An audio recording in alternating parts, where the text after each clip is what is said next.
My name is Casey Marks, and this is Assignment 2, the UN Convention for the Rights of Children. The two countries I chose to compare were the last two countries that ratified the document, which were Somalia and South Sudan. South Sudan is the 195th nation to ratify the convention, and they are working to fulfill their obligations to respect, protect, and fulfill the rights of all children.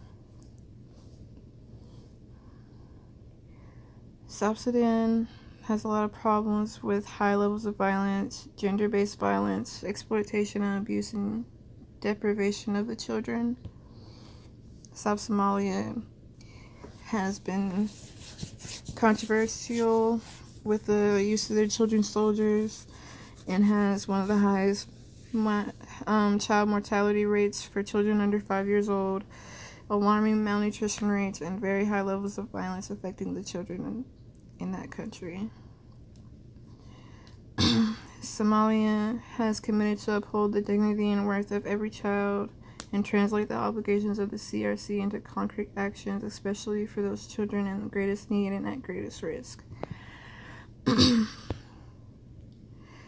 Are they meeting the UN's expectations? No, Somalia is not meeting the UN's expectations. They still have child soldiers and high mortality rates and lack of access to medical care. Although in the past few years, massive vaccination campaigns have taken place regularly, it's still not enough. And it's legal for females to be have their genitals mutilated, which isn't working towards gender rights. And due to poverty, many children cannot afford to go to school, and many of their parents don't send them to school because the schools are used as recruitment centers for the child soldiers.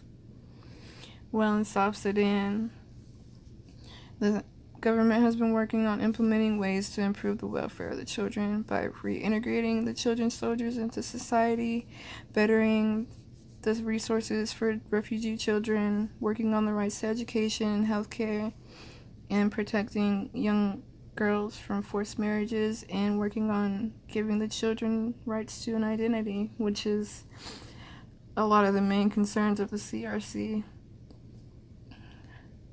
Somalia needs to improve by working on removing the violence and working peacefully in ways to benefit the children and making them products of a positive environment instead of children soldiers that don't know more than the violence. Somalia just needs more help outside of the country to better implement on bettering the welfare. What impacts the ability for the countries to meet the UN's expectations? Both countries live in poverty. Somalia just seems like they lack a lot of investment from the governments, donors, civil society organizations, community leaders, and there has not been much progress in helping the malnourished, abused, and uneducated children of the country. While in South Sudan, their government seems to be pretty involved in meeting the expectations of the UN, but poverty and funding plays a big impact on why they are not meeting the expectations.